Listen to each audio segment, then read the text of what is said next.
Hello, I'm reading this story called Butterfly Garden.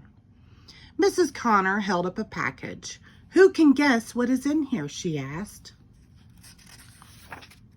The first graders did not know. "I will give you a hint," said Mrs. Connor. "It is something that changes from one thing to another." "Is it a monster?" asked Egan. "Is it a superhero?" asked Michael. "It is not a monster or a superhero," said Mrs. Connor. She opened the package carefully. Inside, there were 5 tiny bugs. "Caterpillars!" yelled the first graders.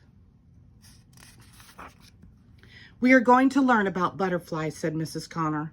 "Then why are we looking at caterpillars?" asked Emma. "Caterpillars turn into butterflies," said Hannah.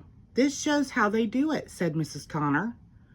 "Life cycle of a butterfly: the egg, the caterpillar, chrysalis, then the butterfly."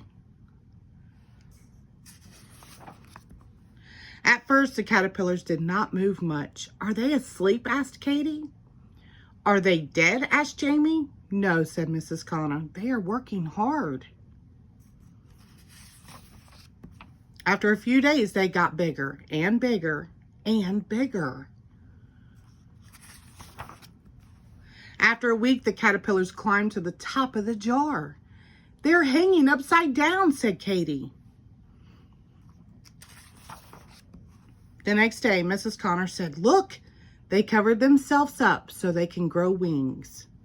Mrs. Connor moved them carefully into the butterfly garden. The first graders waited for 11 more days. "They are getting darker," said Egan.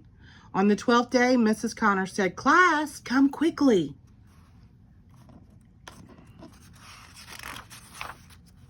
The whole class gathered around the butterfly garden. "Look," said Nick. "Something is coming out," said Naya. "It is a butterfly," said Egan.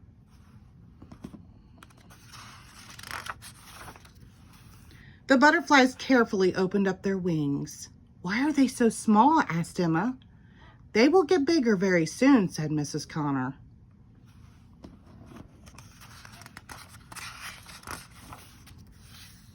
When the class came back from recess, there were 3 butterflies in the garden. All their wings were big and beautiful.